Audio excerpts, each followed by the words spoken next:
我は最果ての魔王、ディープブリザードである。皆こんにちブリザードであるぞ。というわけで、今回は前回の第1部からの続き、第2部として、キャラクターの X、Y、Z の動きをつけていくという講座を取り行っていこうと思うのである。簡単に言ったら、体を傾けたり、横を向いたり、上下を向くという動きをつけていくという作業なのである。前回までといえば、例えばこういう目の動きだとか、こういう目の開閉だったりとか、そしてこの口のあいうえおのパラメータをすべてつけたところまでであった。正直言うとここまでできてしまえば、あとはだいぶ簡単な作業だと言っても過言ではないと言いたいところではあるが、この X、Y、Z、ちゃんと綺麗に動きをつけようと思うと、実はなかなか癖者であったりする。ただ、安心してほしいのは、我のこの講座を見れば、簡単に、そして難しくなく練習することができるので、ぜひ、この動画も長い時間ではあるが、最後まで見ていただければと思うのであるぞ。では早速、XYZ の動かし方に入ろうと思う。まずは Z のパラメーターから作っていこうと思うのである。Z っていうのは首を左右に傾けるような動きといえばわかるであろうか。ここを実はしっかりつけるだけでもかなり動いているモデルに見せることができるので覚えていてほしいのである。前回のパートで最後に作った口箱の鏡面を選択している状態で回転デフォーマの作成をクリックしよう。そして挿入先のパーツが頭に挿入されることを確認したら名前を角度 Z の回転にして作成を押そう。すると何やら見たことのない丸いパーツと時計の針のようなパーツができた。この時計の針のようなパーツの先をクリックしてこうやってドラッグすると、この針の中心の部分、つまりこの円の中心の部分を中心点として顔のパーツを動かすことができるようになった。ただ、これだと今輪郭しか動かせていないので、他のパーツが追従していないことになってしまっている。これでは思い通りに動かすことができないので、この角度 Z の回転と呼ばれているこのデフォーマーの中に顔で必要なパーツをすべて入れてしまおう。なので、頭のパーツのリボンから右まで、この左耳、右耳までをシフトキーを押して一気に選択をする。そして、後ろ髪をコントロールキーを押しながらクリックをして同時に選択をして選ばれた状態になったら、これをこんな風に角度 Z の回転のところに入れようとするとオレンジ色に光ると思うので、この状態でドラッグした手を離す。すると、この角度 Z の中に顔のパーツすべてが今入った状態になるので、もう一回角度 Z を選択して、この針を回すと、こんな感じで顔のパーツがまとめて回転できるようになったのである。ただこれだとちょっと回転した時におかしな風に首が回ってしまっているのがわかるであろうか。なので首の回転位置を調整しようと思うのである。この中心の点をクリックできるような状態にしたら、コントロールキーを押して引っ張ると、どこから回転させるのかというのを調整することができるので、今コントロールキーを離さないままもう一回シフトキーを押して、こうやってまっすぐ下に下ろすようにして、鼻と口の間ぐらい、この辺かなで、ドラッグしているマウスを離そう。それでもう一回回転させると、こんな感じで首を回転させることができるようになった。これであらかた違和感はないと思うので、この状態になったら、角度 Z の回転の回転デフォーマーを選択している状態で、角度 Z のパラメータに3点パラメータを追加しよう。これでマイナス30のパラメータには向かって左側にだいたい30度ぐらい傾けばよいかな。で、左向いたらこちらの角度を見て、角度というのが出てくる。これがだいたい30度ちょいぐらいになったら離すと。これでパラメータを動かすとこんな風に首をかしげることができるようになったのである。これでも十分動いてる感じは出るのだが、髪の毛がちょっと硬いままになっているのがわかるであろうか。前髪とか横紙が硬い形になってしまって止まっているので、これをちょっと動きをつけていこうと思うのである。まず、前髪を選択したら、ワープデフォーマーを作成をして、前髪 Z の鏡面を作って、ベジェの分割数を、22にしておこう。縦2、横2に分割数を変えて、作成を押そう。すると、ワープデフォーマーが、前髪の親として設定をされているので、これで、このように前髪を動かすことができるので、前髪 Z の鏡面を角度 Z に3点パラメータを追加して、横を向いたときに、この前髪の下部分を触って、こんな感じでちょっと下に垂れるように動かそう。で、反対側にも同じ動きをつけよう。この時に簡単なテクニックがあって、左に首をかしげている時に、動きの反転という項目がパラメータにあるので、こちらを選択して、水平方向に反転をして OK を押そう。すると、今度はこの右に傾いた時に、髪の毛が同じように反転して動いているのがわかるであろうか。今回は前髪の形がほぼ同じなので、この動きをしても大丈夫だが、前髪の形が大きく違ったりずれている場合は、自分でこの通り右に傾けて、自分でこうやってパラメータを動かしてあげると良いであろう。今回は簡単に済ませてみたのである。この動きの反転覚えておくと非常に楽になるし、この後もたくさん使っていくので覚えていてほしいのであるぞ。次に右横紙を選択して、ワープデフォーマーを作成して、挿入先が確定している状態で、横紙、右の Z 曲面にして作成を押そう。そして同じように角度 Z にパラメータを3点追加して、マイナス30に傾いているときに、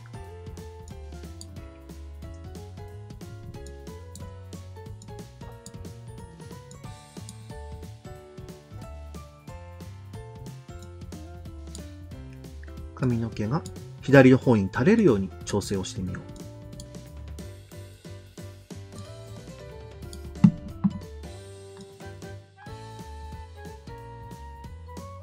で、反対側を向いたときは、これは動きの反転はできないので、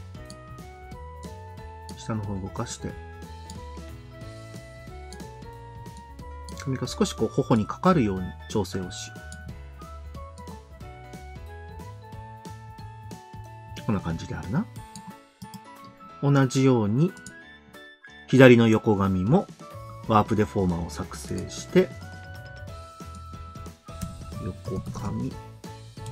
左の Z 曲面。これは名前は自分が管理しやすい、わかりやすい名前であれば何でも良いので、慣れてしまったらもっと自分がわかりやすい名前にしても良いであろう。今回はこういう初めての初心者向けの講座なので、丁寧にこの名前を付けていこうと思うのである。で、作成をしたら、角度 Z に3点追加して、先ほどと同じように、髪の毛の垂れている感じを追加しよう。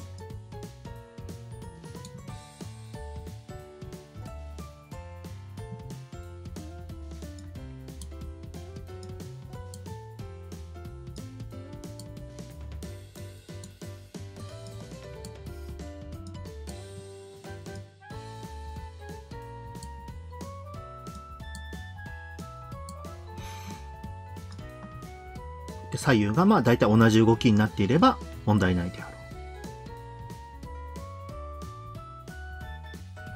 う。こうすることで自然な前髪の傾きを作ることができたのである。で、後ろ髪もこのままだと硬いので、後ろ髪を選択した状態で、ワープデフォーマーを作成して、で、作るときは頭部につけておきたいので、頭部32を選択して、後ろ、髪の Z 曲面にしてベジェの分割数を、今度は縦を3つに分割したいので、縦3に分割して作成をしよう。で、この状態でまた角度 Z に3点を追加して、首を傾けたときに、髪の毛が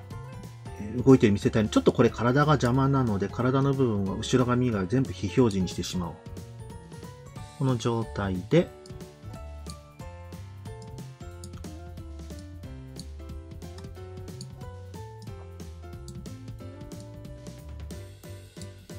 ちょっとこんな風に下に垂れている様子を作っておこ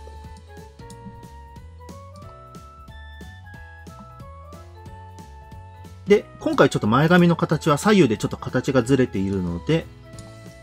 反転は自分で行っていこう。ただこういうのはざっくり動かしてしまえばそんなに見ていて違和感があるものではないので、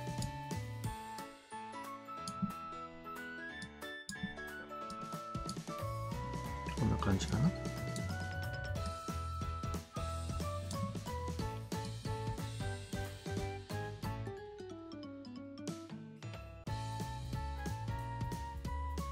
うちょっとこっちは下げた方がいいか。よいしょ。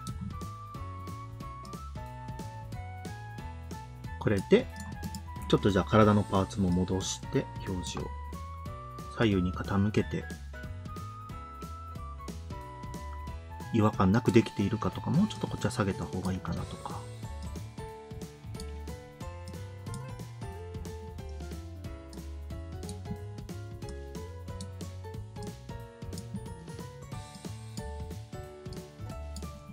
絵にした時の違和感のなさとか、自然に見えるかどうかっていうのを細かく確認しながら動きをつけていくと良いであろう。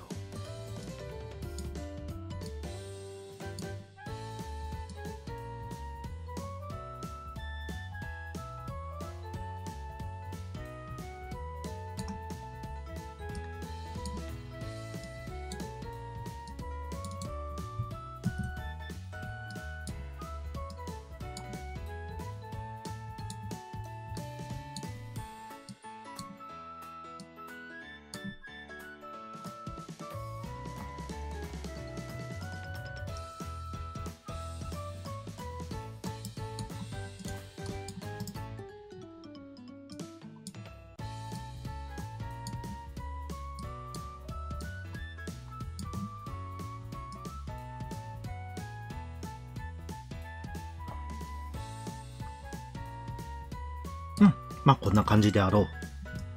これで、首を傾けた時の頭の動きは大まかにできたのである。ただこれだけだとな、首だけが動いて体が全く動かないというのは非常に硬くて違和感があるので、今度は体の部分にも動きをつけていこう。とはいっても難しくなくて、まずは首のパーツを選択して、首のパーツにワープデフォーマーを作成していこう。で、今度は体の部分に入れて、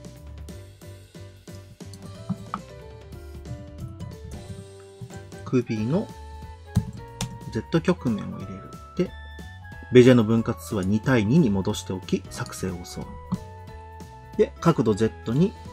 3点パラメータを追加して、これで首の Z 曲面ができたのだが、首と頭というのは連動しているので、先ほど作ったこの角度 Z の回転というパラメータがあるので、これを首 Z の曲面の中に入れてしまおう。こうするとどうなるかというと、この首 Z の曲面で首を傾けると、こんな感じで頭も一緒に連動してくれるようになるのである。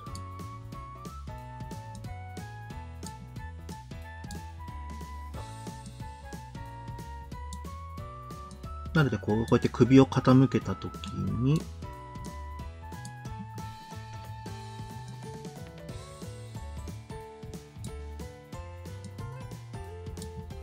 よりしっかりと首に対して連動してくれるようになるのである。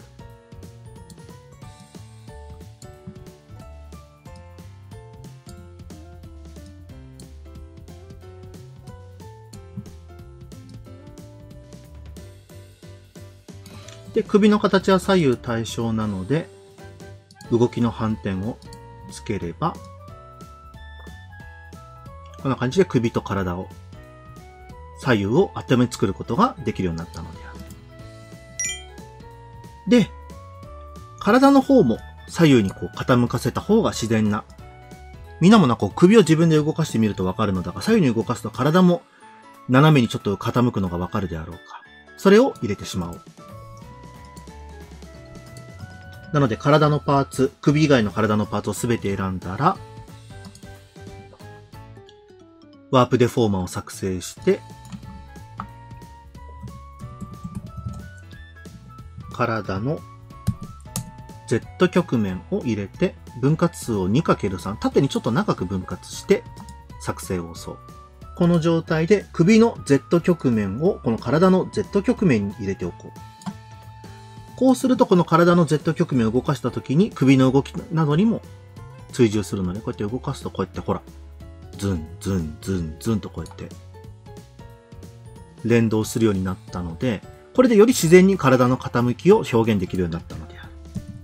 なので角度の Z、この体の Z 曲面を選択した状態で、角度 Z に3点追加して、左を向いた時に、右肩を下げて、左肩を上げて、ぐっと傾けると、ちょっと違和感が出ない程度に体の動きも調整しておくと、こうやって傾いた時に、よりしっかりと体を動かすことができるようになったのである。こうするとだいぶ首の傾きも違和感がなくなってきたのがわかるかの？なので同じように左に傾いた時も、ここを割と結構大胆にグーッと動かした方が我は個人的にはかなり自然に動かせるかのと思うので。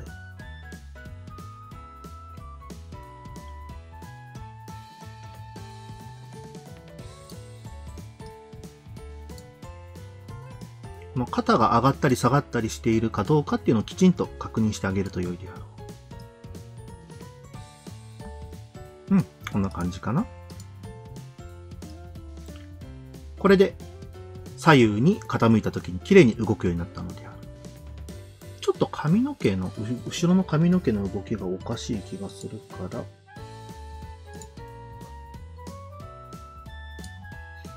後ろ髪の Z 回転を選んで、下に下がりすぎてる気がするので、よいしょ、調整をしておこう。こうやって動かした時にまた違和感が出たりする時もあるのでな。調整を入れて、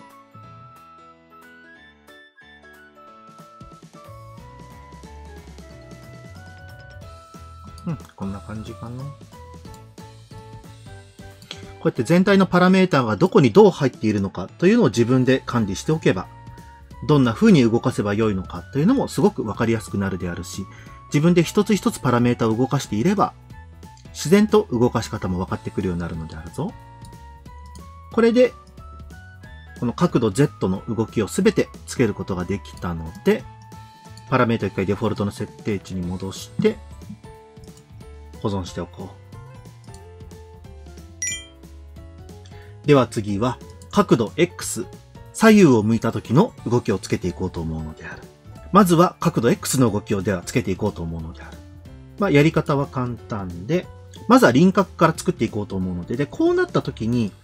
ちょっと他のパーツが表示されていると動きが分かりづらくなるので、まずは輪郭と以外の顔のパーツを一回全部非表示にしておこう。なので耳とか、口や歯を全部バーっと非表示にしてしまおう。で、輪郭のパーツが選ばれていることを確認したら、ワープデフォーマーを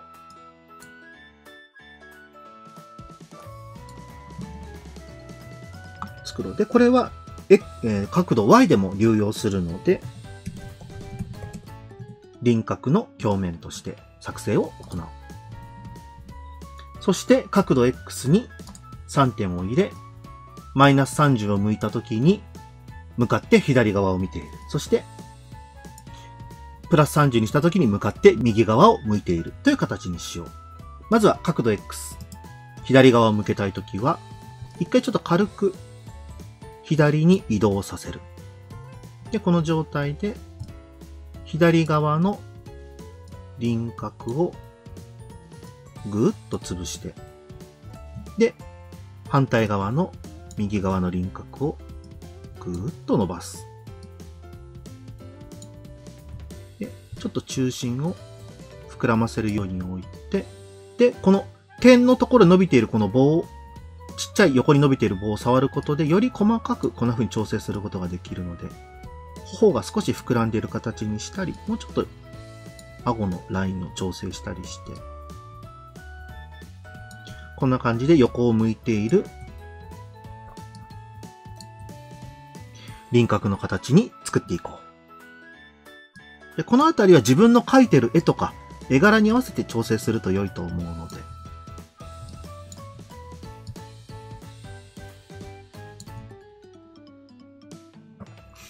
我の場合はこんな感じかな。これで動かすと、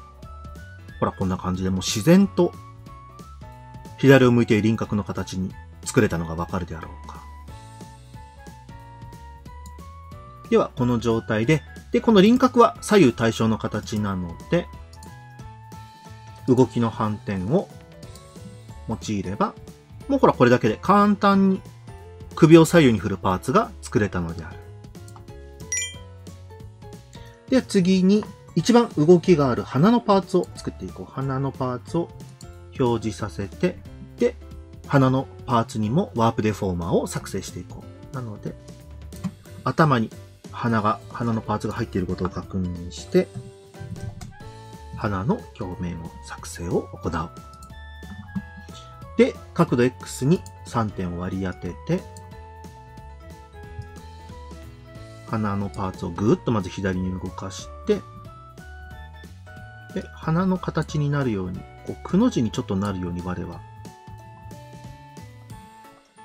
調整することが多いので、まずは奥の方になるパーツはぐっと潰して、そうだよね、反対側のパーツはちょっと伸ばすように作る。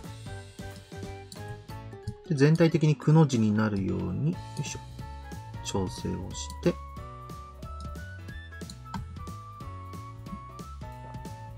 これで鼻の位置がどこに来るかというのをちょっと動きを見て確認をしておこう。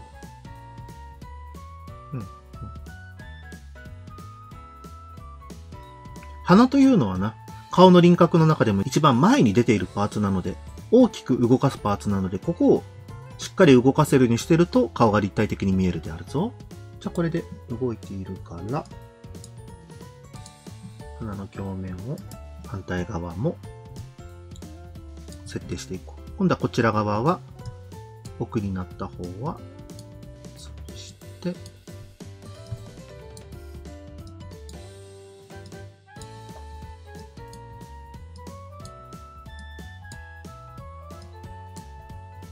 ょっと鼻のくの字が強調されるように、曲げていこう。で、左右見たときに大体左右で同じ位置になるように、頬のこのチークなんかが目印かな。こんな感じで。もうちょっと手前に寄せるかな。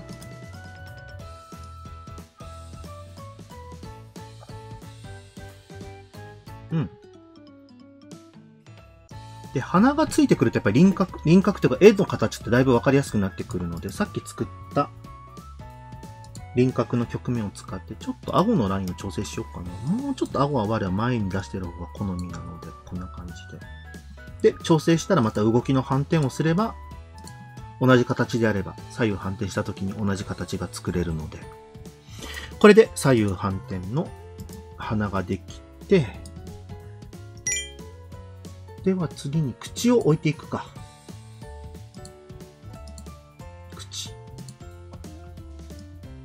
口はすべてのパーツを選択した状態で、口の表面を作成する。で、角度 X に3点を置いて、左右に置いたときに、よいしょ。問題がないように。で、また奥になっている方の口のワープデフォーマーをぐっと奥まらせて、そして手前に来ている方は広げておこう。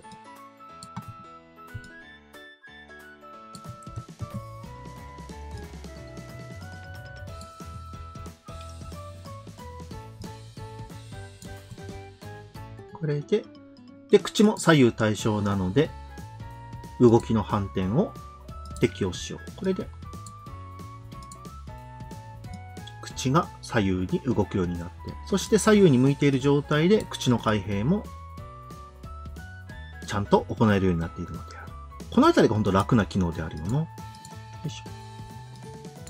反対側も向いて OK と。では次に目を作っていこう。非表示にしていた左目と右目を表示して、で、これは目は左右にワープデフォーマーを設定しておこう。なので、左目のパーツを全部選択したら、左目のパーツを頭部につけておく。で、名前を左目の鏡面にして、作成を押す。ちょっと一回確認用に右目は非表示にしておこう。で、さっき作った左目の鏡面が選ばれている、ワープデフォーマーが選ばれている状態で、角度 X に3点を入れる。そして動かして、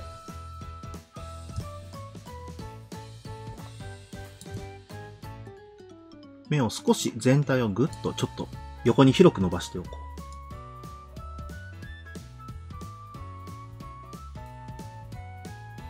う。で、反対側を向いた時も移動させて、一回ざっくりと、この赤い枠を使って変形をさせて、移動させて、まずちょっとざっくりと形を作って、どうしても必要であれば、後でワープデフォーマーで形をちょっと崩そうと思うんだけれども、まずはこれで左右の動きをつけた。で、同じように右目を表示して、で、右目のパーツをすべて選択したら、ワープデフォーマーを作成して、で、顔のパーツに割り当てて、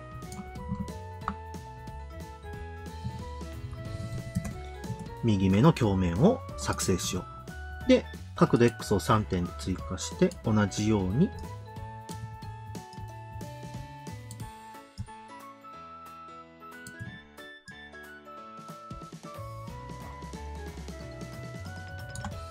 ちょっとこうやって左右を向かせながら、角度が問題ないかを確認して、で、反対側にも目の位置を持っていって、で、赤い枠を引っ張ってちょっと横に伸ばすと。これで一回左右を動かして確認して、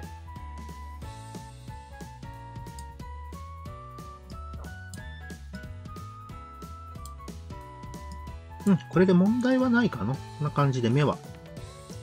なるべく綺麗な形で整えていた方が綺麗なのでな。まあでもこれで左右振り向いた時に大きく違和感があるものではないであろう。OK。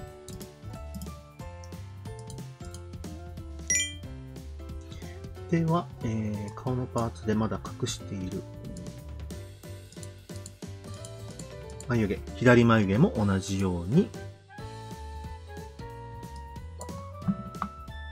左眉で作成をして、で、作成したワープデフォーマーを角度 X と3点を挿入して、まずは大まかに位置を合わせて持ってきて、で眉毛なのでぐーっと横に伸ばすと。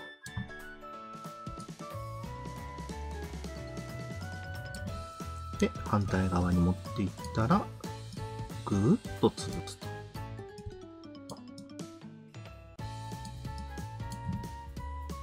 この時、平行に左右に移動するようにすると自然な動きに見えるであるぞ。じゃあ、OK なので、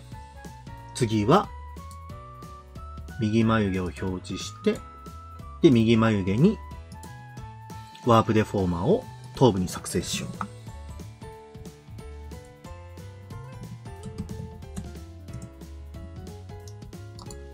そして角度 X に3点を追加して、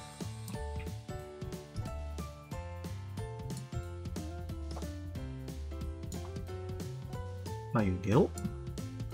左右に持っていって、形を調整しよう。ちょっと光眉毛が伸びすぎている気がするから縮めて、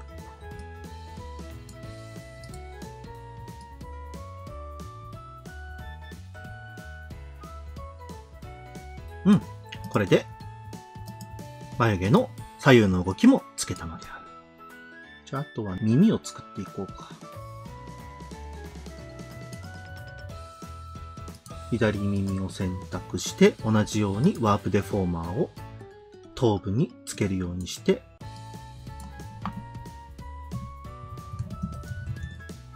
左耳の表面を作って作成。で、角度 X に3点つけて、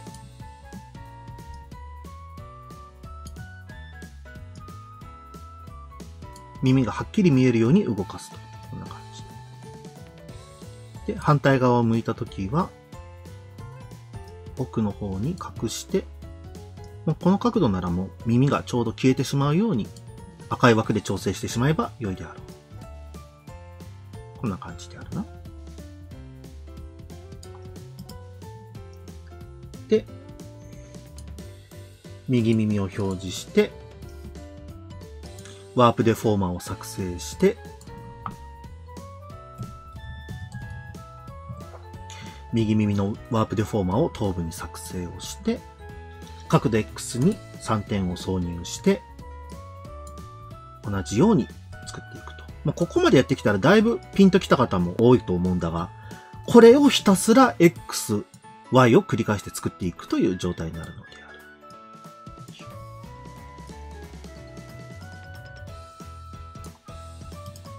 なので、パーツの数が多くなればなるほど、この作業が、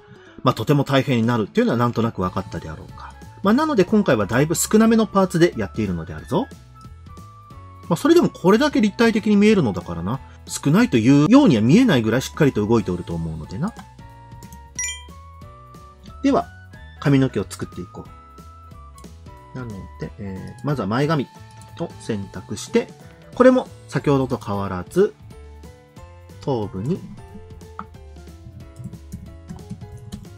前髪の表面を作って、そして角度 X に3点を挿入する。で、頭の動きに合わせて、まずぐーっと左に動かして、で、この髪の毛が丸く見えるように前髪を、この丸みを出すようにちょっと調整をしておこう。で、奥から出てきたパーツは少し広めになるようにしておく。このあたりも横を向いた時にどのぐらいの髪の厚みになるのか、髪の丸さを出すのかっていうのは自分の描いているイラストなどや、例えば参考にしたアニメとかゲームとかの髪の毛の膨らみを見てみると良いであろう。で、髪の毛はもうほぼ左右対称なので、左を向いている時に動きの反転をつければ、問題なく前髪の丸みがついていると思うのである。今度は横髪、左横髪を選択して、ワープデフォーマーを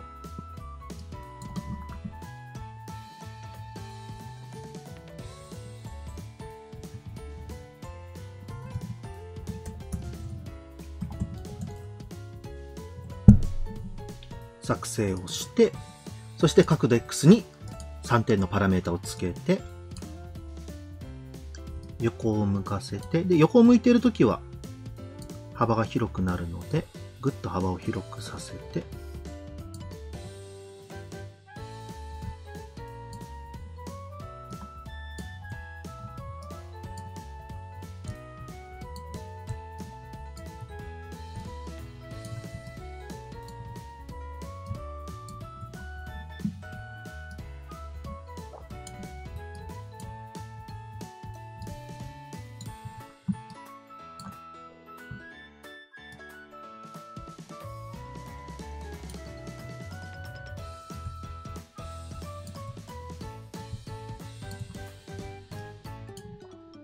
で、反対側を向いているときは、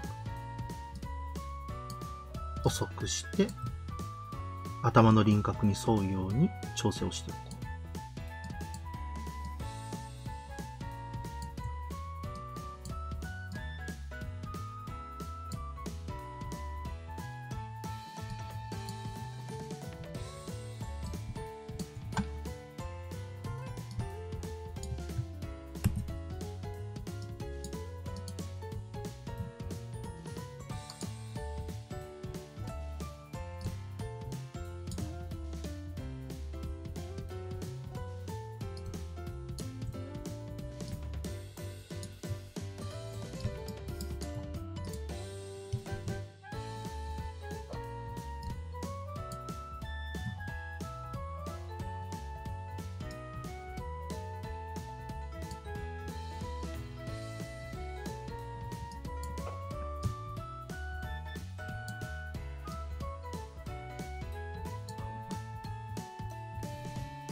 これで角度 X の傾きを確認して問題なく動いているようだったら OK である。で、右横紙を選んで同じようにワープデフォーマーを作成する。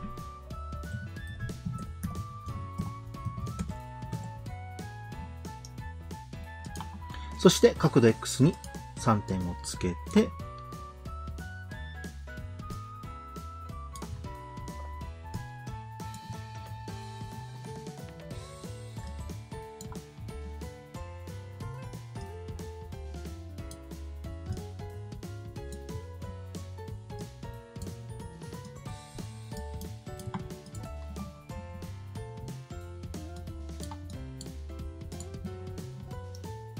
こうやって左右動かしながら位置が合っているかどうかとか、他のパーツはどんな風にしているのかっていうのをこう確認しながら、パーツを調整していこう。本当にこの辺は自分がどう動かしたいのか、どんな形にしたいのかっていうのを確認していく作業なので、時間がかかったり結構大変な場所ではあるけれども、この立体感をちゃんと作れるようになると、非常に綺麗な動きを作ることができるようになるのであるぞ。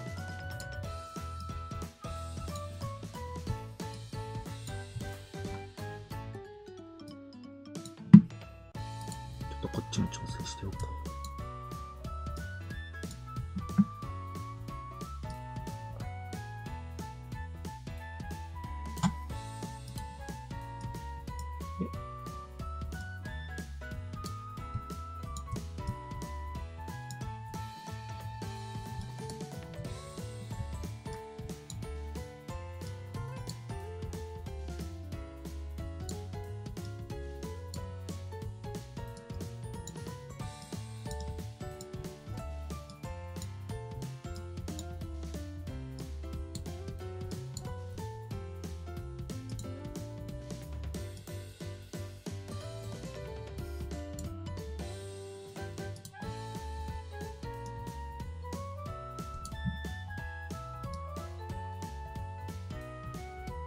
振り向いた時に同じ形になっとるかのっていうのをこう何回も動かしてみて、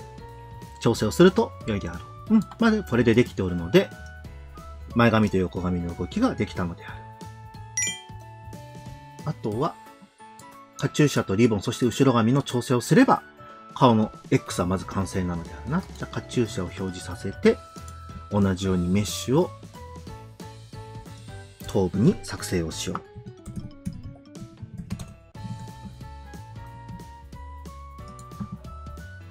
で、角度 X に3点を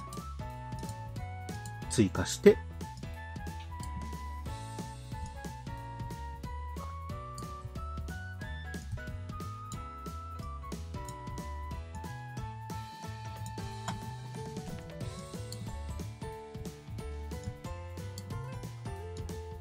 こうやって頭に沿ってちゃんと斜めにカチューシャがついているように設定をしてぴったり沿うように作ってあげると、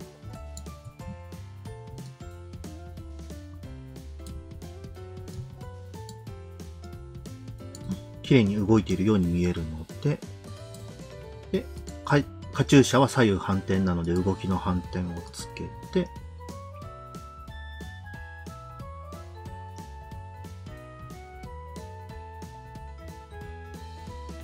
問題ないであるな。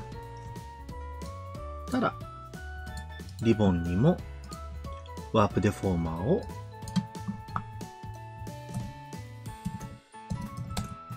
作成をして、同じように角度 X に3点を追加して、動きをつけていこう。で、こういう大きいパーツほどしっかり動きをつけてあげると、非常に見栄えがよく感じるものができるので、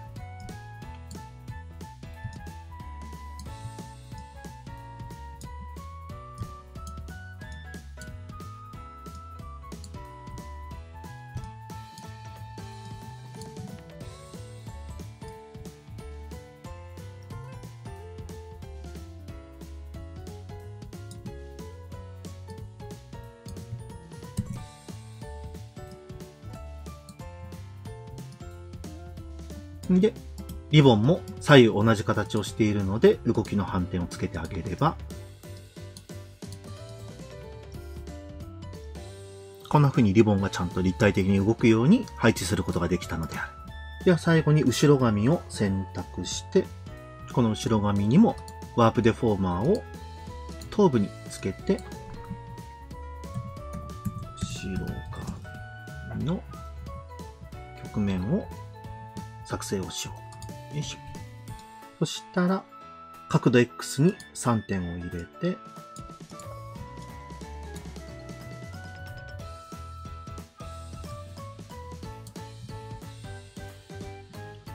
顔の向きとは逆に動くことになるので、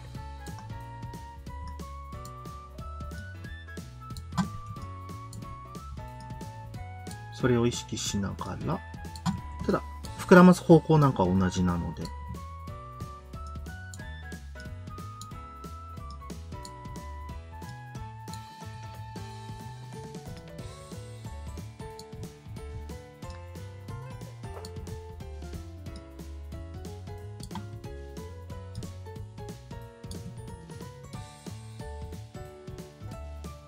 こうするとだいぶ頭部がぐっと立体的に動くようになったのがわかるであろうか。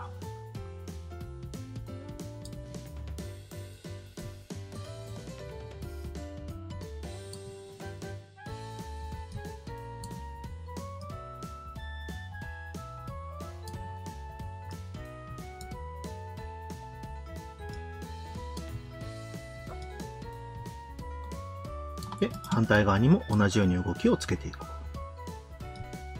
まずは一回左右に軽くずらして、よいしょ。右側を奥にへこませて、見えている左側を大きく表示させよう。で、後頭部の位置などをしっかりと合わせて調整をしていき、このぐらいにしたら、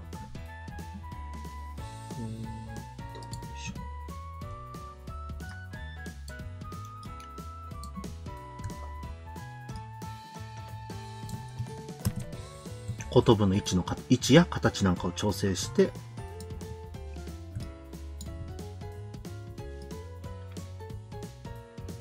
同じように動いているかを確認して、問題ないので。これで頭の部分の X 横振り向きの形ができたのである。一旦この状態でデフォルト値に戻しといて保存をしておこう。なんだかんだパパパってやってるが、最初のうちはこういう形がどう動いたらこの形になるのかっていうのがわからなかったり悩む方も多いと思うので、そういう際には一つ一つのパーツの位置などを確認しながら作っていくと良いであろう。では続けて体の方にも X の角度 X を入れていこうと思うのである。同じように体の首を選択してワープデフォーマーを今度は体につけるようにして首の表面をつけて作成を押そう。そして角度 X に3点を追加すると。でこうなったら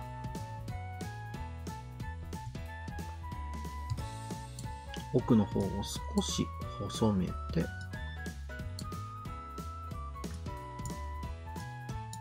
広がってきた方を広くすると。で、少し移動して、首の動きができたら、首は左右同じ形なので、動きの反転をつけると。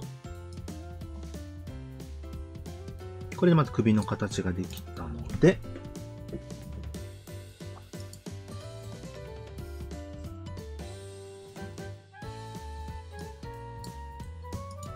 次はこの襟と胴体、襟の後ろ部分、この襟の後ろ部分と胴体を選んで、この2つを1つのワープデフォーマーに入れよう。なので、とりあえず名前としては胴体にしておこ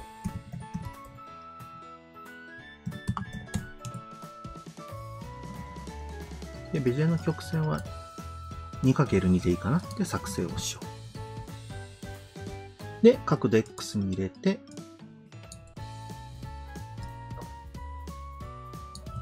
同じように奥になる方を少し狭めて、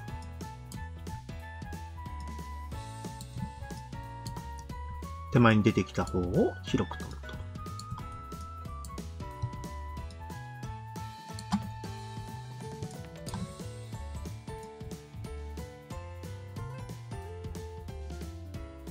で、体の中心を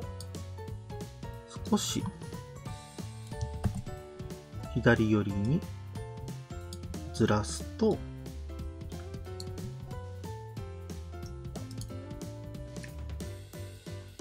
これでこんな風に横を向いたような動きが自然とついたのである。なので反対側も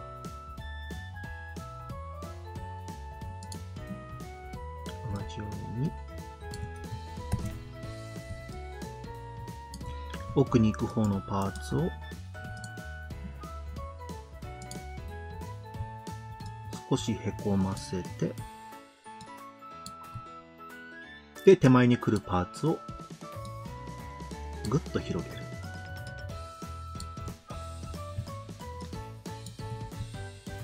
で、向いた方向に体を抜かせると、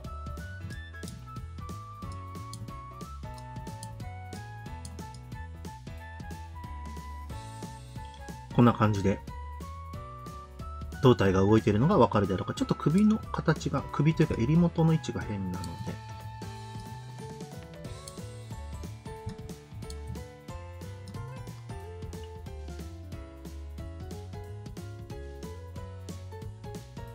これで胴体がこう振り向いた形になったのが分かったであろうか。で、次に左腕を選択して、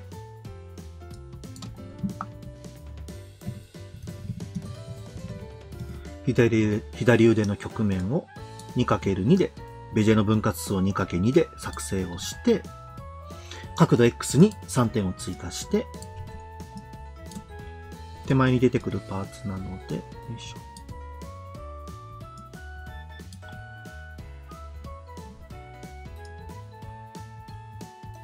出てくるように動かして、奥まるときに、よいしょ、少し奥に持ってくると。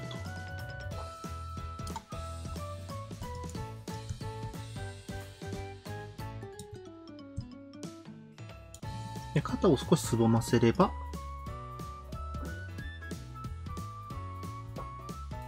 これで綺麗に腕が追従するようになったのである。右腕の下腕と本は非表示にして、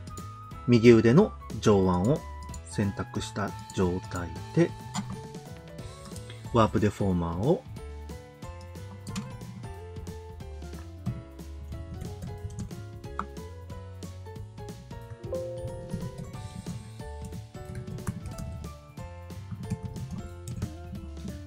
曲面をベジェの分割数、これも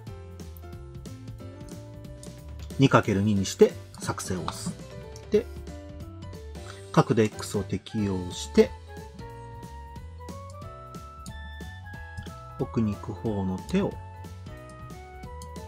少し潰して調整をして、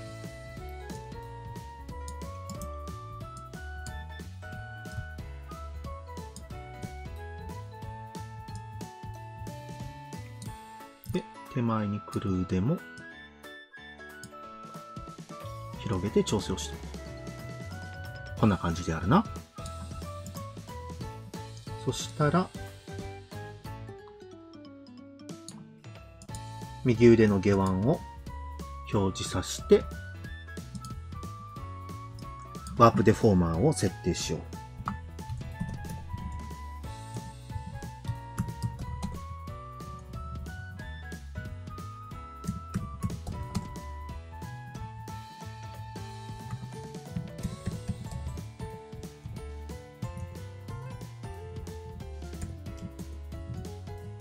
で、ベジェの分割数も2対2にして作成をしよう。で、角度 X に適用して、少しこっちにずらして、で、肘がちゃんと追従するように、よいしょ。肘の形や位置を調整しよう。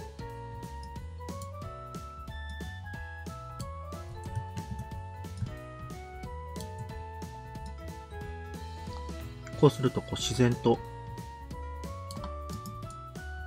腕がぐっと曲がっているのがわかるであろうか。で、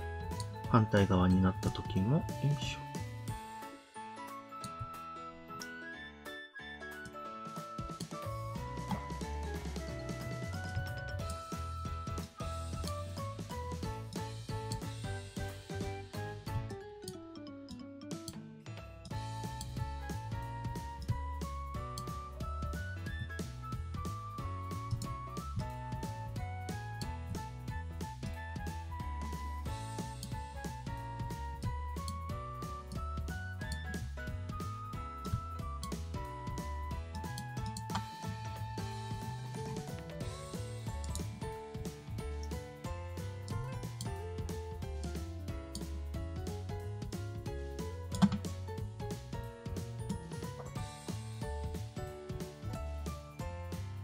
こうやって動きを立体的につけると、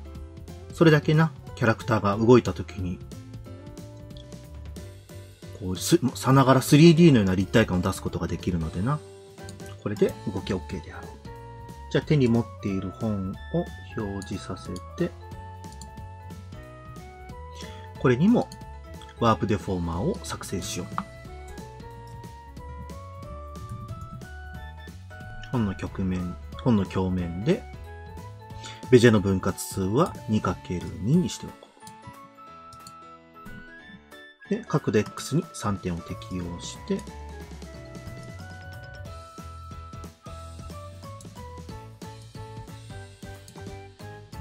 本が手からずり落ちないように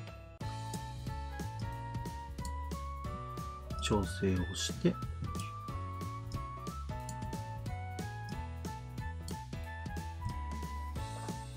こうやってこうやって動かした時になんか手からずれてないかなとか、ずりっと動いている印象があるようであれば、調整をしておこう。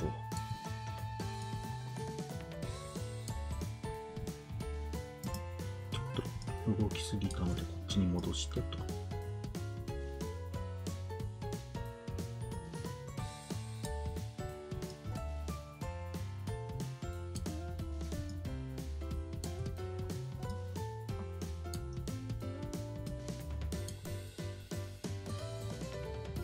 うん。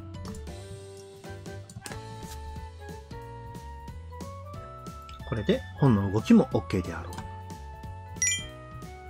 スカートの表とスカートの裏をコントロールキーを押して両方選択したら、体で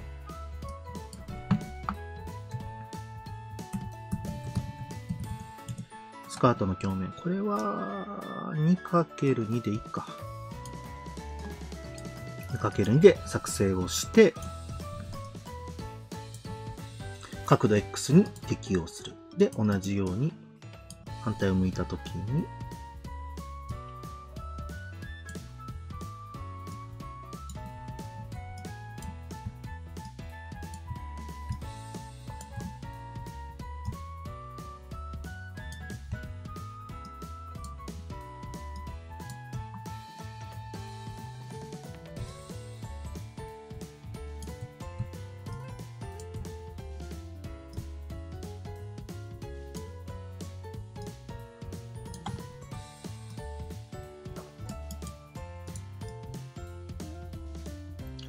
うやってちゃんと動きが追従しているかどうかを確認して、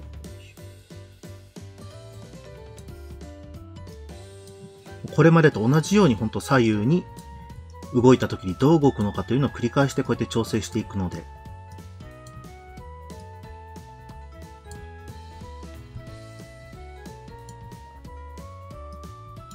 もうだいぶ顔の動かし方とかが分かれば、この胴体の動かし方もだいぶ簡単だというのが分かるであろうか。うん。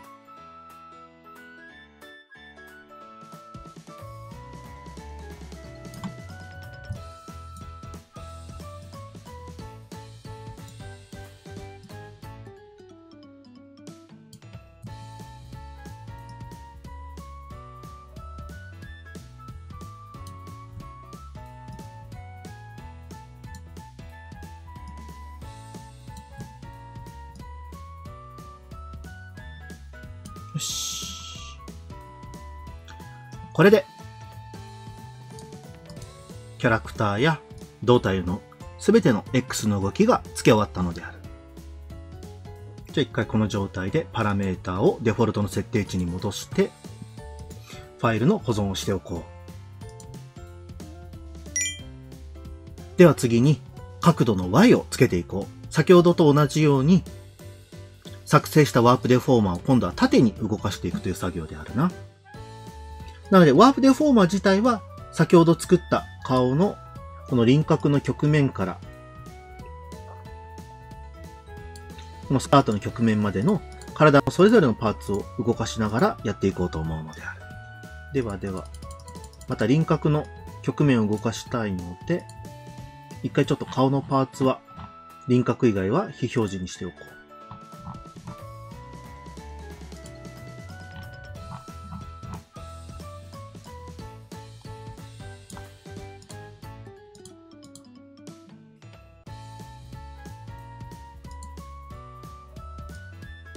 で、輪郭の曲面を選択したら、角度 Y に3点を追加しよう。そして、マイナス30。これ目玉の時、目の動きでやった時と同じなんだが、マイナスに行っている時には下に動かす。そしてプラスに動かす時は上に動かすという仕様になるのである。なので角度 Y にしたら、一回ぐーっと首を下げて、そして顎の部分を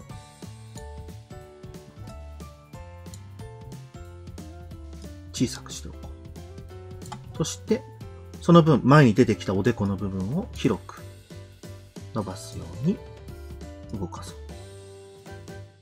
う。動かしたら顔の中心部分をぐっと下に下げると、こんな感じで顔を下に向けたような動きを簡単に作ることができるのである。で、同じように上を向いたら、一回上に移動させて、上に行く分、おでこのラインは狭くなって、顎も少し縮めておこう。上を向くと顔が短くなるので。で、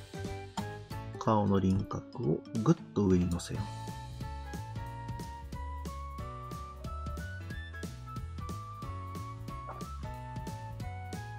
こんな感じになったのである。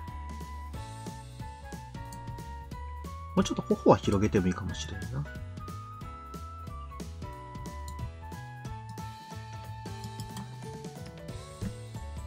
よし、これで、まずは輪郭の縦の動きが角度 Y がついたのである。じゃあ同じように次は、鼻の曲面を動かしたいので、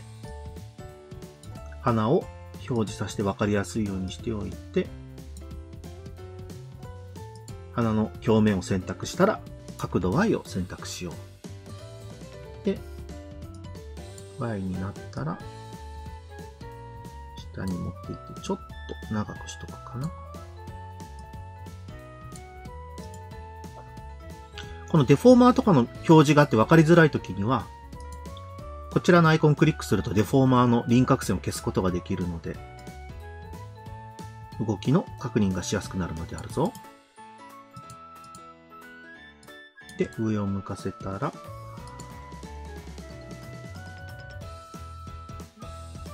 鼻の曲面を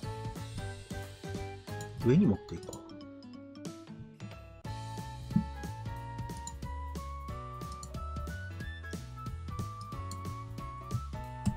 で、少し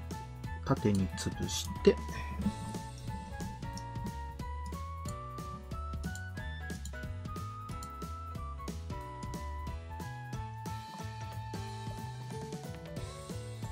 形がちゃんと動いているかを確認しておこう。OK である。では次が、左目を動かすので、左目のパーツを表示して、で、左目の鏡面を角度 Y に適用。で、下を向いたら、まずは下に持っていって、で、少し潰すと。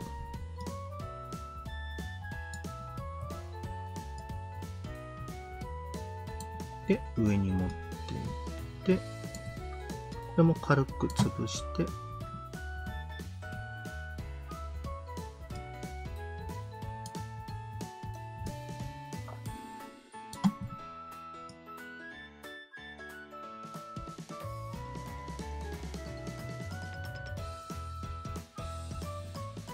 位置はこれで良いであろ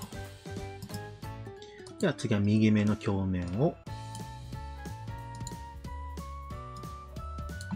角度 Y に適用しよう。そして、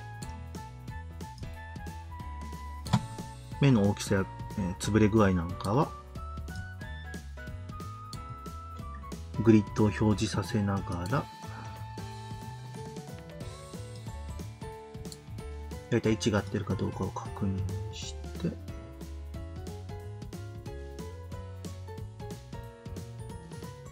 このぐらいかな。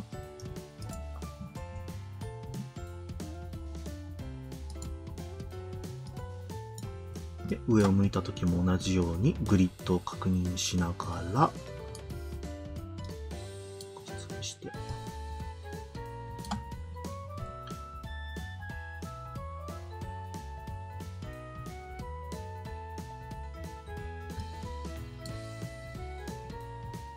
調整をすると多分良いである。これで良いので、まだ上下に目が動かせるようになったと。で、次に眉毛を表示したいので、パーツで眉毛を表示させておいて、で、左眉の鏡面が選択されているのを確認して、角度 Y に追加。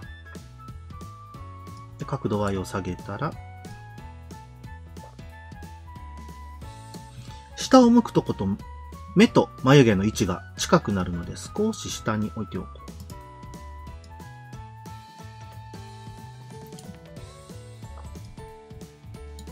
このぐらいかな。前髪の輪郭線と重なるぐらいに置いておいて。で、上を向いたら、今度は眉の位置が広く見えるので、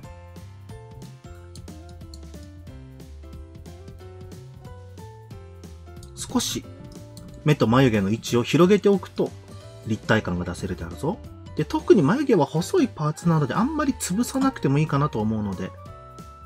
ほんのり潰すぐらいにしておくと良いであろう。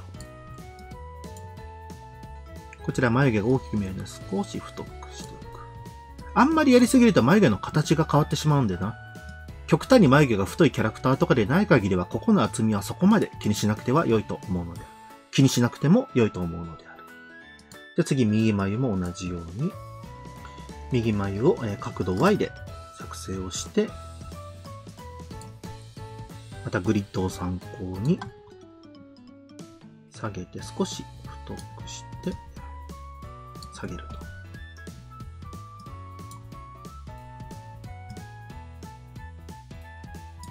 角度 Y にして少し細くすると。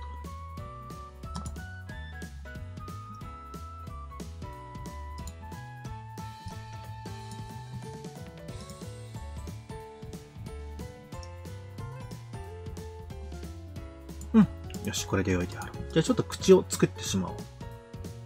口は、口の鏡面があるので、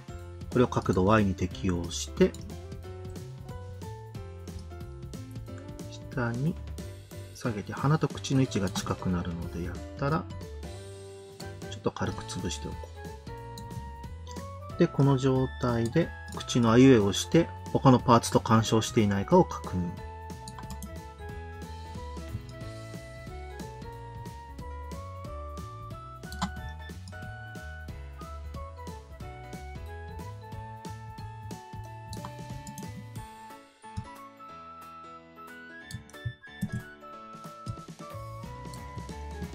たら OK。で、上を向いたら、口を持っていって、この顎がちょっと大きく見えてるようにしとくと、上を向いている風に見えるので、少しだけ縦に伸ばして、一番大きいあの口にしたときに、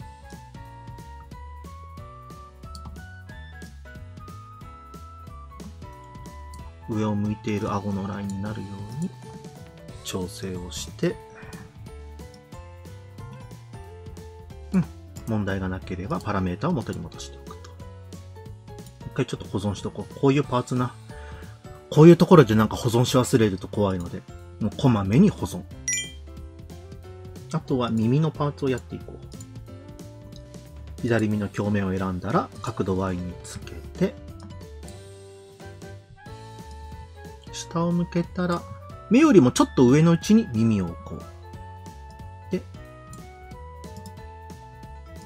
上を向いたら、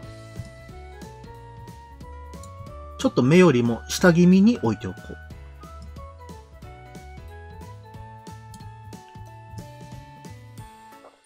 このぐらいかな。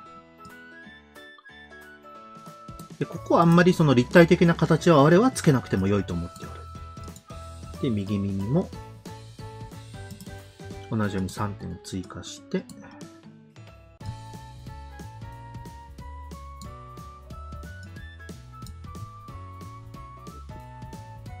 少し上にして、今度は少し下にすると。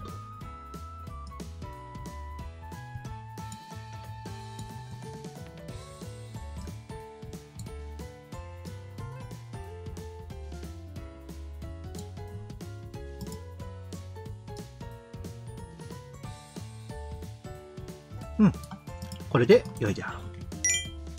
次は前髪を、前髪の鏡面を角度 Y に適用して、下に下げたときは、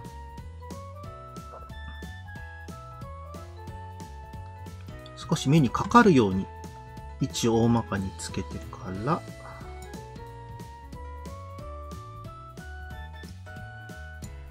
丸みが出るように調整をして、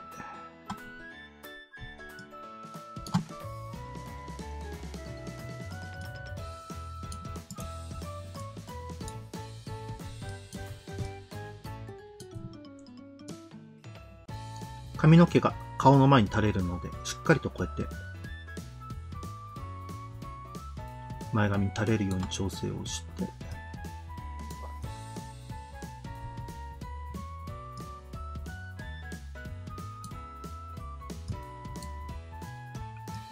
横に広がりすぎたかな、こんな感じで。で、上を向いたら、ぐっと上に持っていって、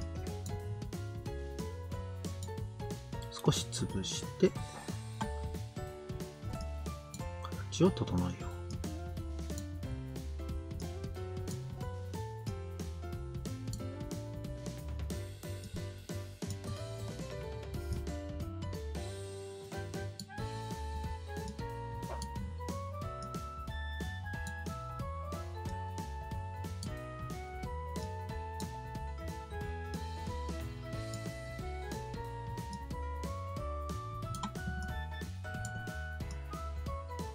こんな感じで髪の毛がぐいぐいと大きく動くと、よりキャラクターが動いているんだなっていうのを実感することができるのであるぞ。で、次に左横髪を表示して、よいしょ。角度 Y に割り当てて、で、左横髪は前に降りてくるので、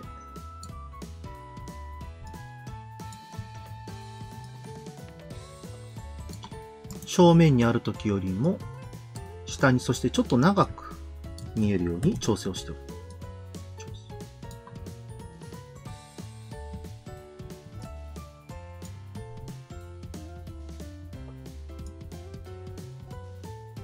で、上を向いた時は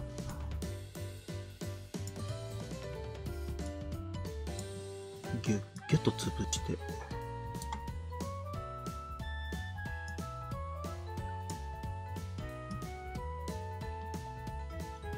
少し短く見えるようにすると良いであろう。こんな感じであるな。じゃあ同じように右横紙を表示させて、で右横紙の鏡面を角度 Y に適用して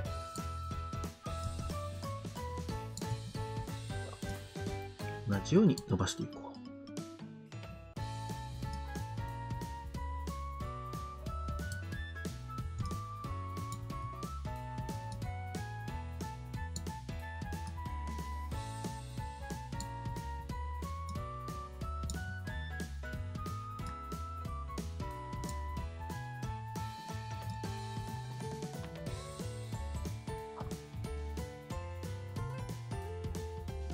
これで動きがついたのである。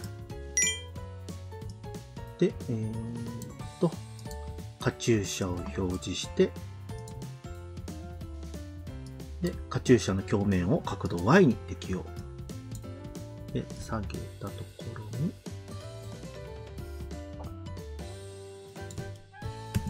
カチューシャをまっすぐ下ろして、で、少し、しっかり太く。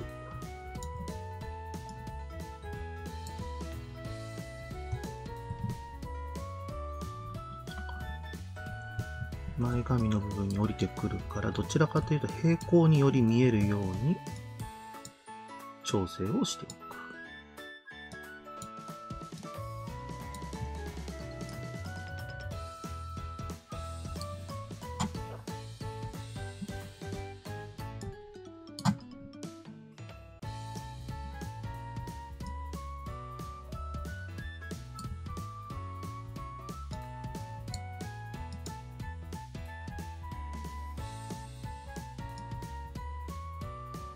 で、上を向いたときは、よりカーブがつくようにして頭に沿わせるように置いておくと。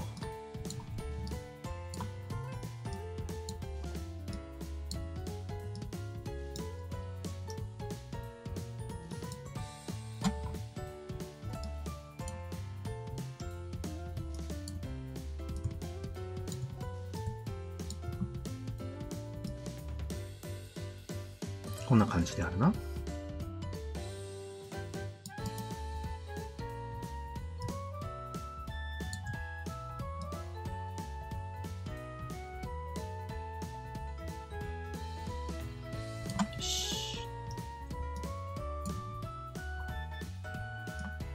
で、リボンの鏡面を同じように角度 Y に適用させて、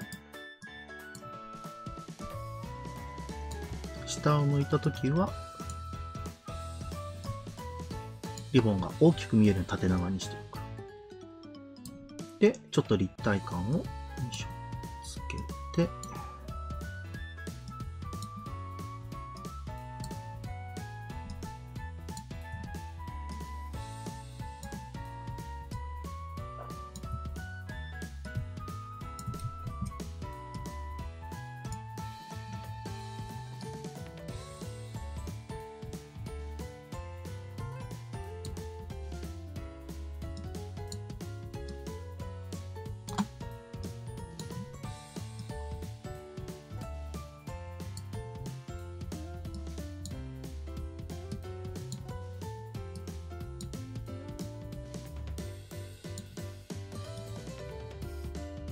よし、こんな感じだの。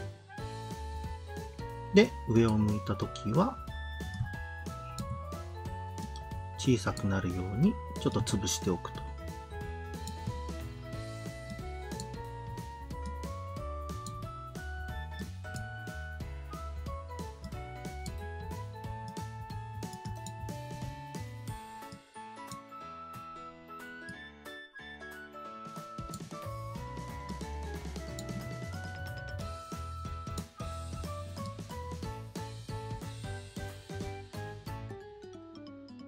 うん。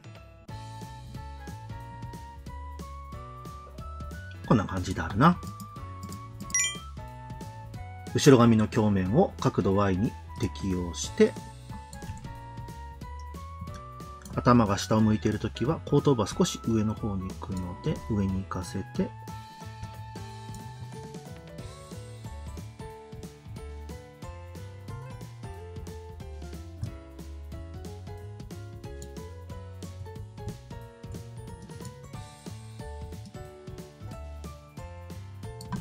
で、下を向くと、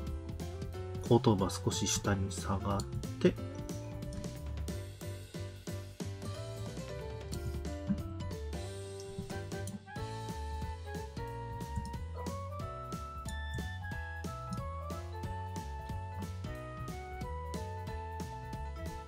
こんな感じで、髪の毛もちゃんと後ろに連動するようになったのである。でこれでまずは顔ができたので、一回保存しておいて、じゃあ体の方も調整していこうと思うのである。体は首はこのまままっすぐ伸ばすだけで良いので、胴体からやっていこう。じゃあ胴体を角度 Y に適用して、下に下げたときは、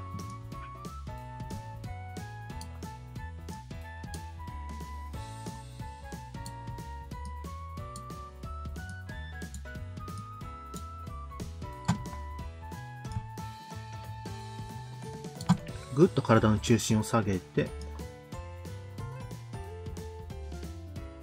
傾いてるんですよ。で、ちょっと肩の部分を上げておくと、立体的に見えるのでな。そうしておこう。で、上を向かせたら、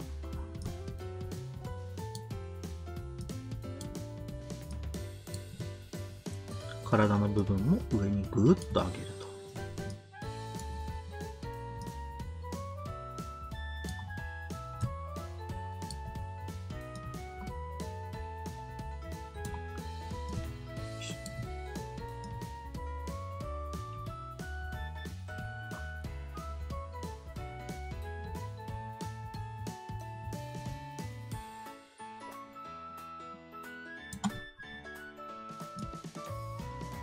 これで体が前後にこうやって動いているように見えるのがわかるであろうか。腕なども腕の左腕の鏡面も Y につけて、下げた時にちょっと肩を上げるように調整をして、下を向いた時は少しだけ肩を下げると。細かい調整はキーボードのこの上下左右を使って調整ができるので、微調整をしたいときは我々はキーボードを使って調整をしておるであるな。次、右腕上腕を角度 Y を適用して、肩を上げて、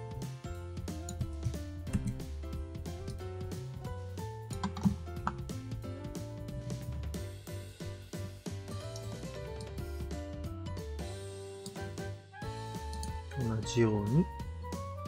右腕下腕も角度 Y に適用して、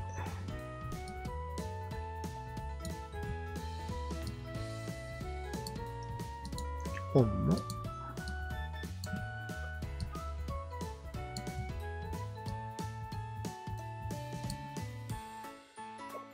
下に下げても手はこれだけでいいかな。よし。じゃあスカートを角度 Y も適用して、少しだけスカートを上げて、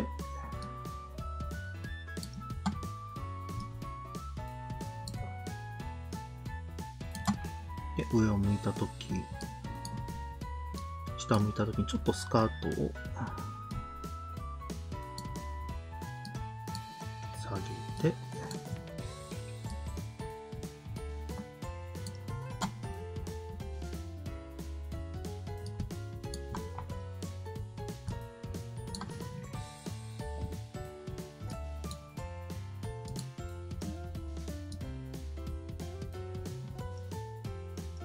で、上を向いたときに、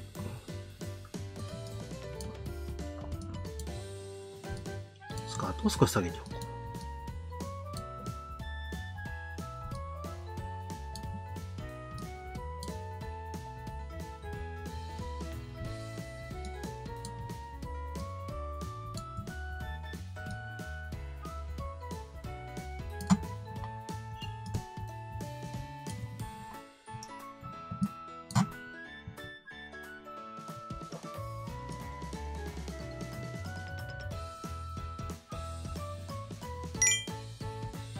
よし、これで体全体が動くようになったので、どうしようかな。ちょっと首が上にありすぎる気もしなくもないな。じゃあ、よいしょ。輪郭から、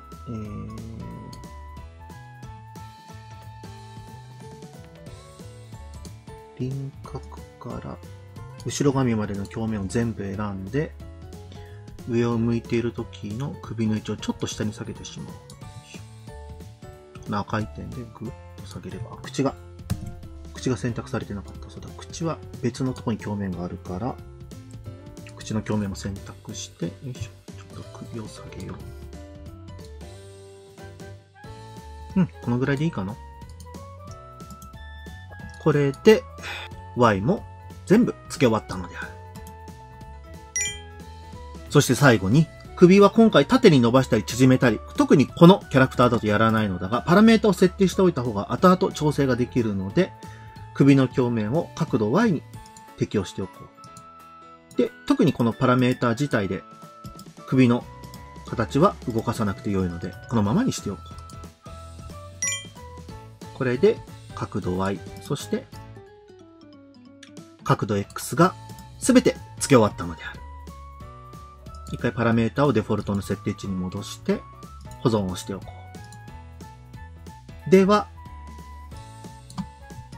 この XY を付けたパラメータ、口の表面も。で、体の XY のパラメータを付けたパラメータをすべて選択して、そして角度 XY を結合しよう。この状態で、四隅の形状を自動生成すると、ワープデフォーマーで付けた動きすべてを四隅の動きに付けてくれる。目玉の動きのように斜め上を向いたときは斜め下を向いたときの動きを付けてくれるというものになるのである。とりあえずこれじゃ一回自動生成を行おう。これで自動的に動きがついた、やったー、簡単に斜め上の動きがついたであるってなるかもしれないのだが、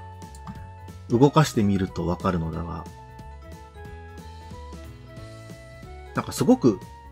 輪郭とか歪な形になってしまっているのがわかるかな。ぬめんと。そう。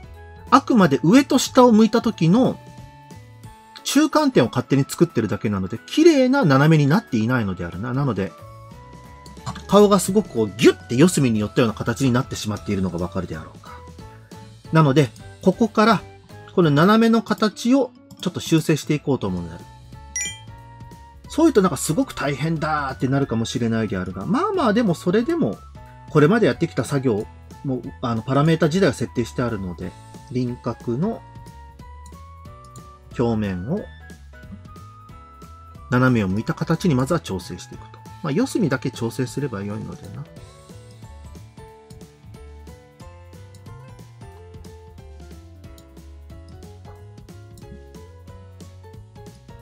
こんな感じで輪郭の形を調整して、で同じようにまた鼻のパーツを出して、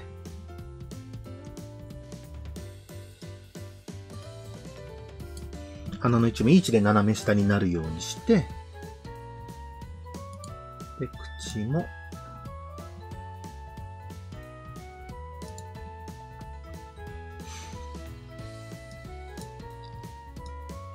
で、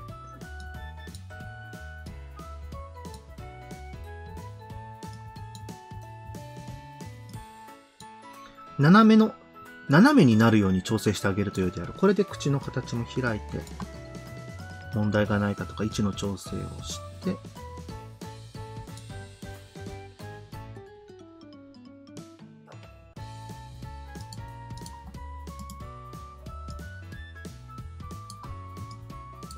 で、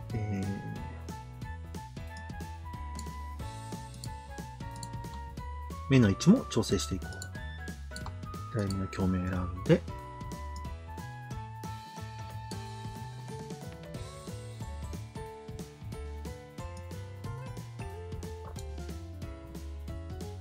右目も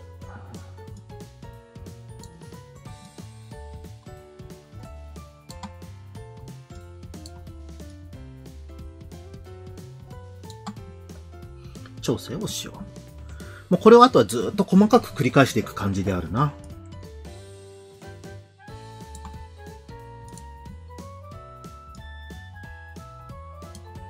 左目もちゃんと斜めに見えるように、目の形をちょっと斜めに向けて、よいしょ、調整をすると。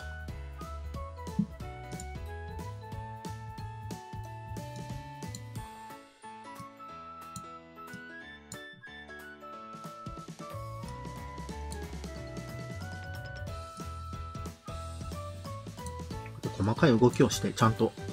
綺麗な形になるかどうかを確認しながら調整をしていこう。もう地道な作業であるけれども、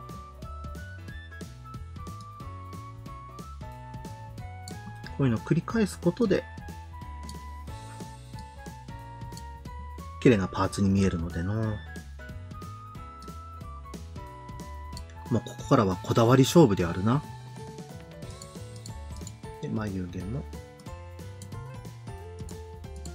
閉じさしといて、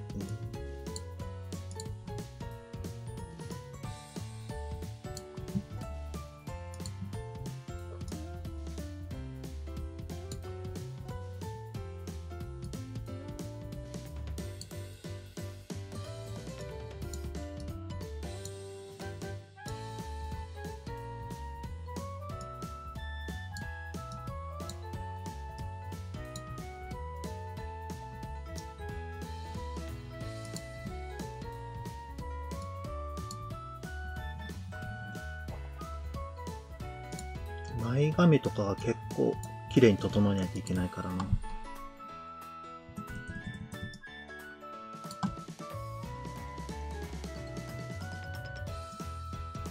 これも斜めの角度で綺麗に見えるように調整をしていこう。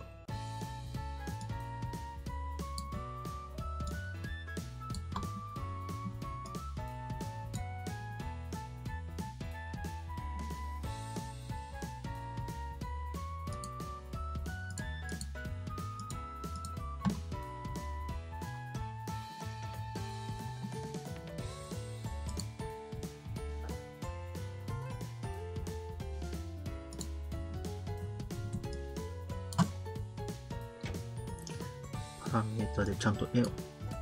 斜めに見えるように、よいしょ、配置して、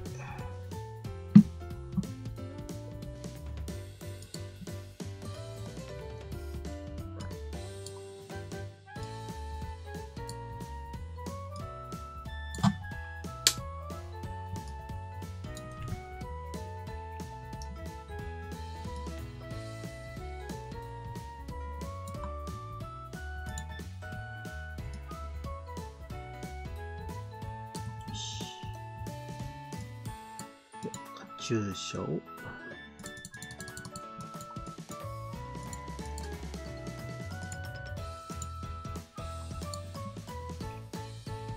カチューシャも斜めになるように配置をすると。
いろいろ動かしながら、ほんとパーツの整合性とかを取っていくので、結構大変なんであるよな。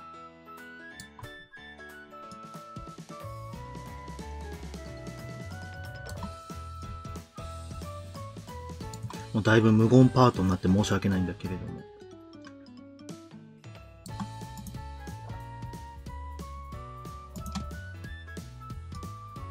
で、リボンを表示させて、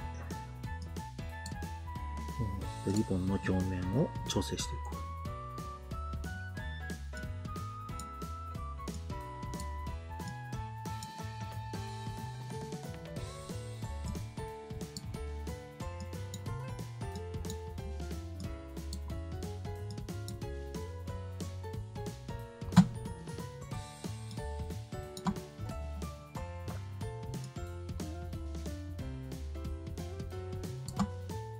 で、後ろ髪を、この歪みがだいぶ歪んで見えてるからな。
結構もうほんと地道な作業なので。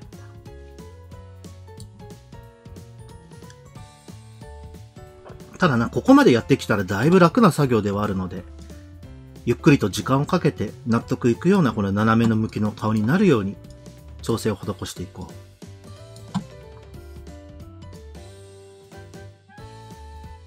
う。こんな感じかな。では、右下の顔の歪みが修正できたので、次はこちらの左下を修正していこう。同じように繰り返していけばよいのでな、ちまちまとやっていこう。ちょっと不要なパーツは一回非表示にして、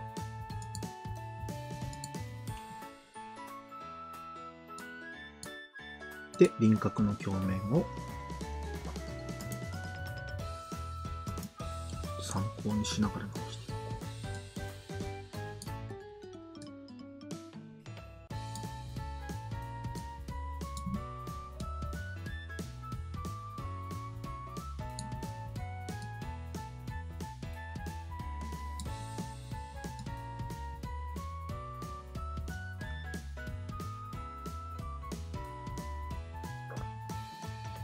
本当にちまちまとした作業ね。こうやって左右を比較しながら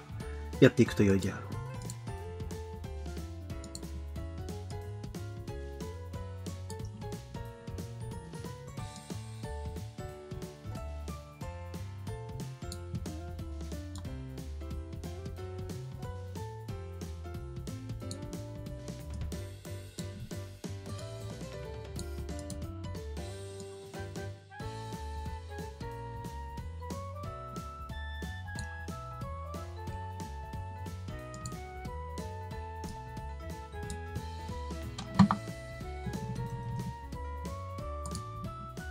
こうやってもう何回も左右を比較しながら手直しをしていくという感じであるな。左目と右目を表示させて、よいしょ。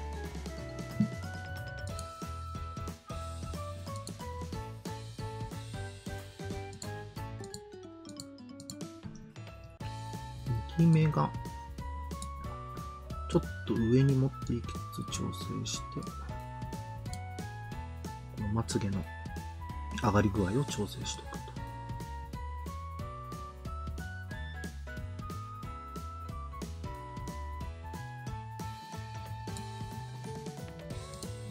左目がちょっ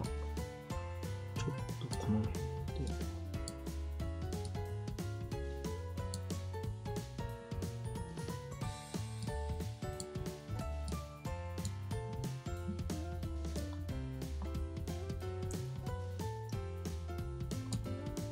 だこっち側ちょっと下げるんだの。はい。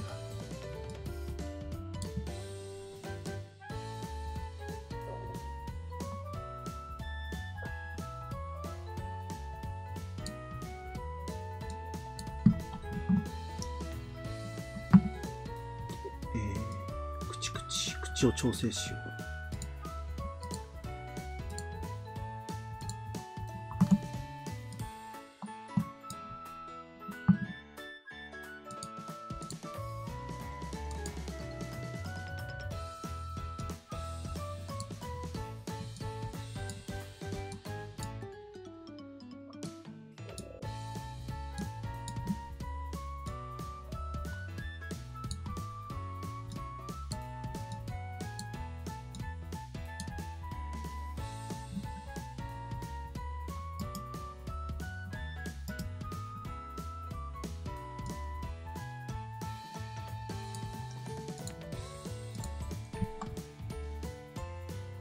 そしたらちょっと眉毛をやっていくか。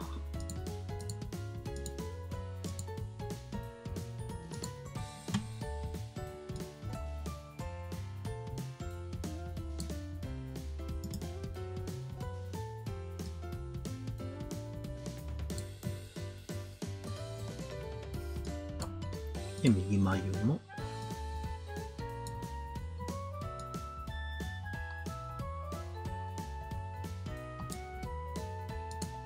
こうやってもう左右をずっと比較しながら位置を合わせていくという感じであるな。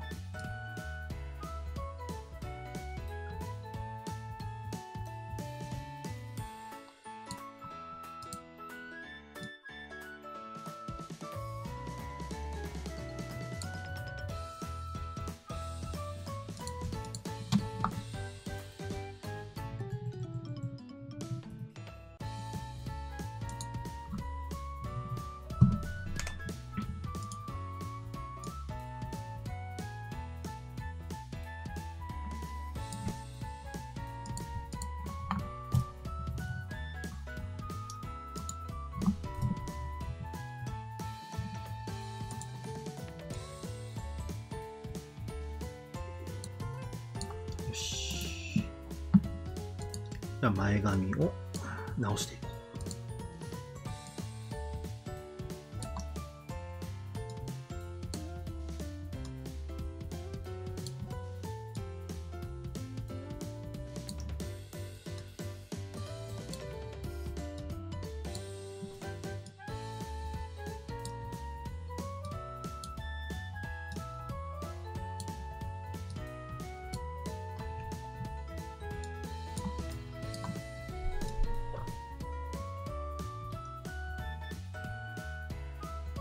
そして、横髪の調整をしていこう。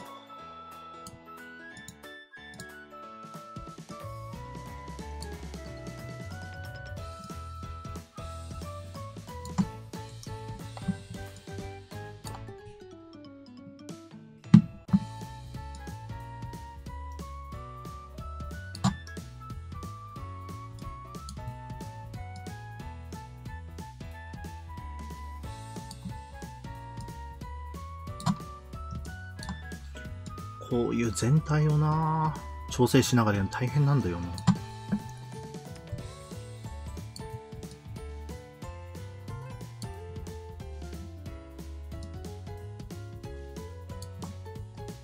で、塩。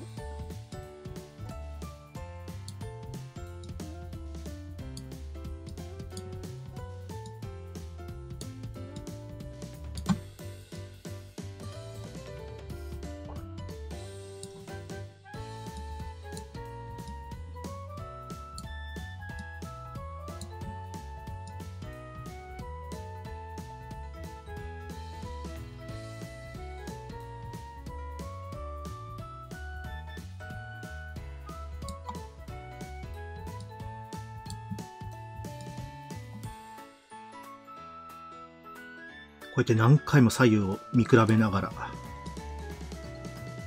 同じになるように調整をしていく作業。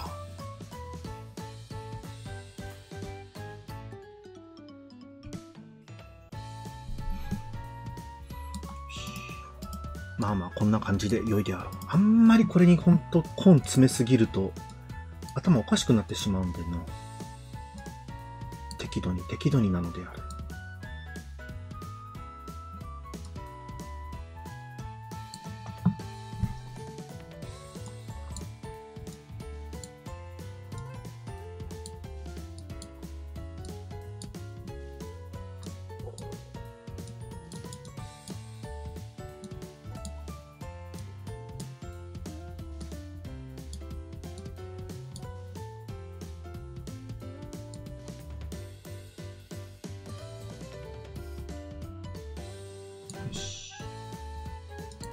じゃあリボンを、結構頭の上にあるパーツだからの、このリボンがしっかり頭の形に沿ってるように見えると立派に見えるはず。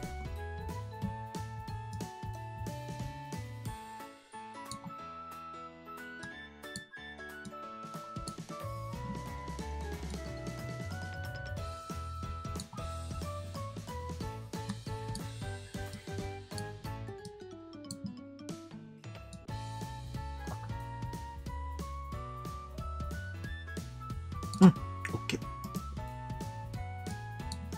ゃあ、後ろ髪を、この歪みをだいぶ取ってしまえば、かなり違和感は消えると思うんでね。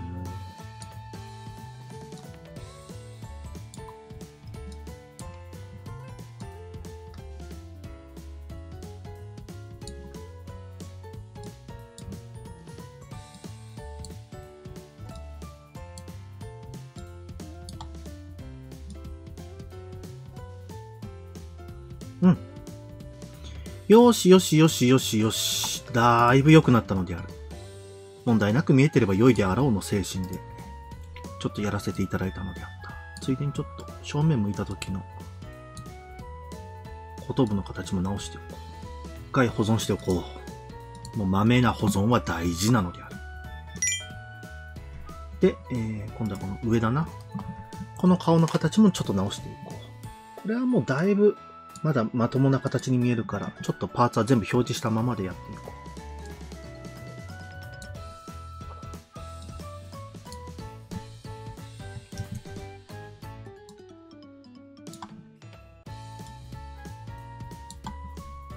う。で、目の形が、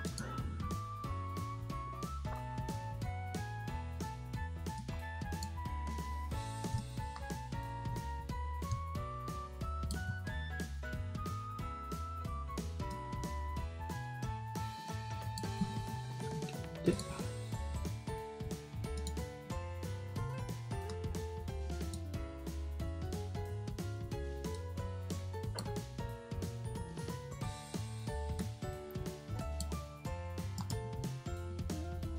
この目がだいぶ潰れてるのか。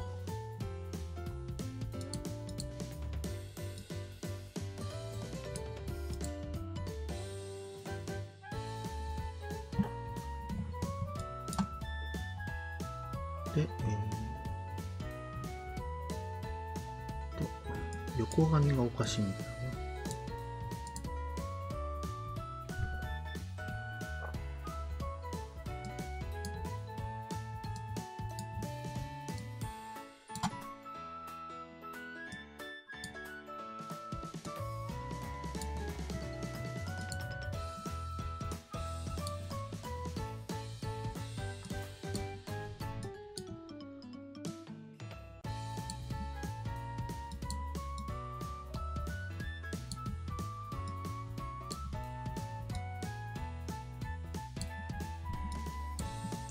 角が今ちょっと漏れちゃったから、これも直しておこう。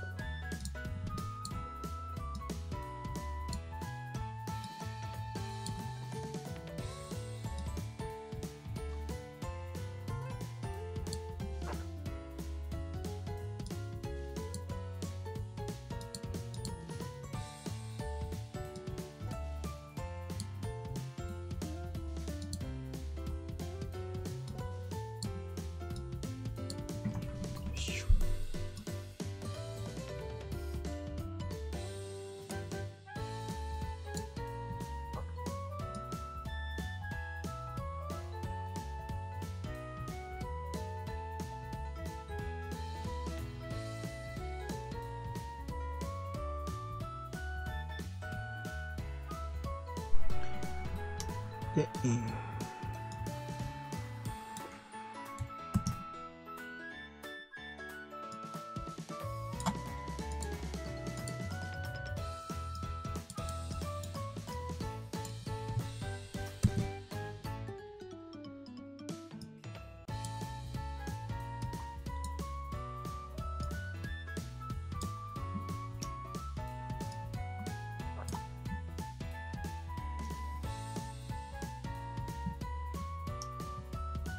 前髪の形だけ直すか。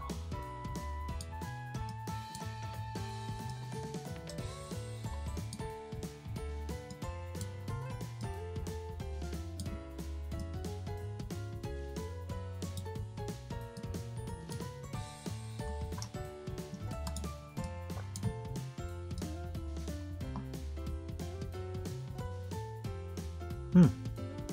しよし。じゃあ右上見てる方も直していこう。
もうほんとこの辺は細かい感覚を自分の中でいいか悪いかって判断しながらやっていくみたいなところなので、いやー、地道な作業なんであるよな、本当に。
よしよしよしよしよしよし。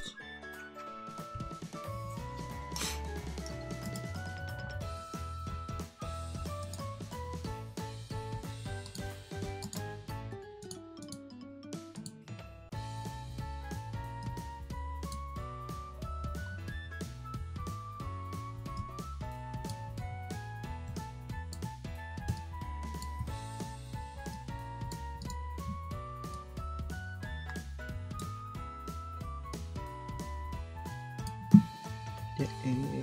右目をちょっと下げて、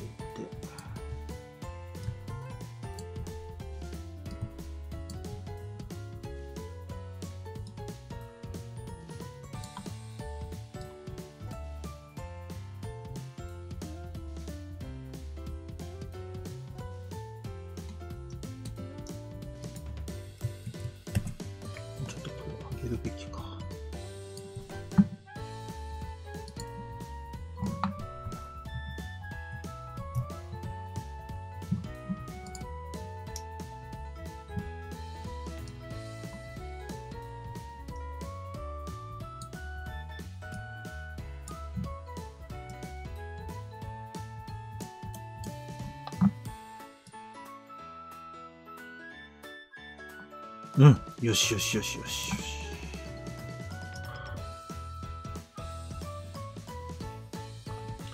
よし、これで、顔もだいぶしっかりと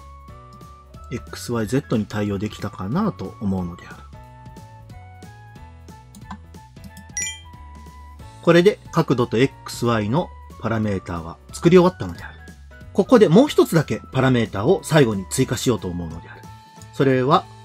この下の方に見てもらえるとあるんだけれども、呼吸というパラメーターがある。これがパラメータ1と0をこう繰り返して往復するパラメータになると、ゆっくりと息をしているような動きをつけることができるのである。なのでこれをつけたいと思うので、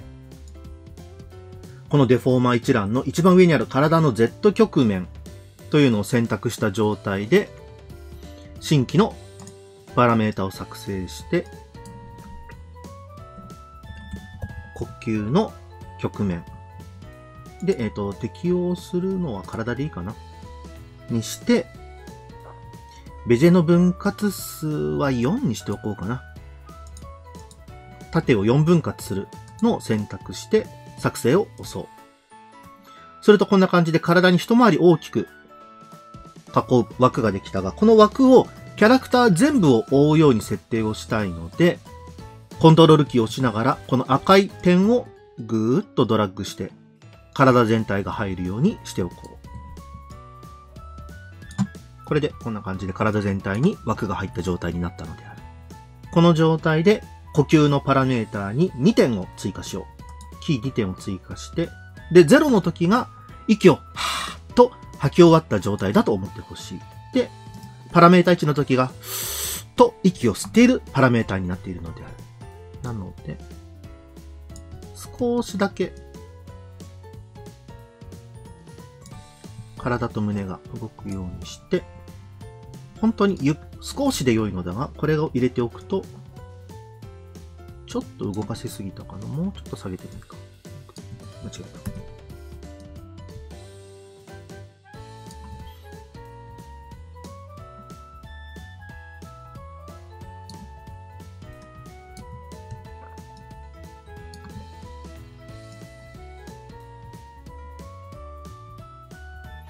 こんな感じで軽く上下させると、呼吸をしているような動きを作ることができるようになるのである。キャラクターによってほんのにちょっと動かすだけでもだいぶ動いているように見えるので、微調整をして、こう胸の部分が軽く上がっているように見えるようにしよう。これで呼吸のパラメーターが完成したのである。で、これで動作の確認を行っていくのだが、動作の確認をするときに、こちらの画面の右下にある、ランダム A、ランダム B、ランダムポーズというのがあるので、ランダムポーズというのを選んで、ここの再生ボタンを押すと、これまで設定したパラメータを使って、こんな風に、いろんなランダムなポーズで動いている姿を見せてくれるのである。これで、パーツに変な動きがないか、おかしな挙動をしていないかというのを確認することができるのであるぞ。こうやって全体で引いてみることもできるので、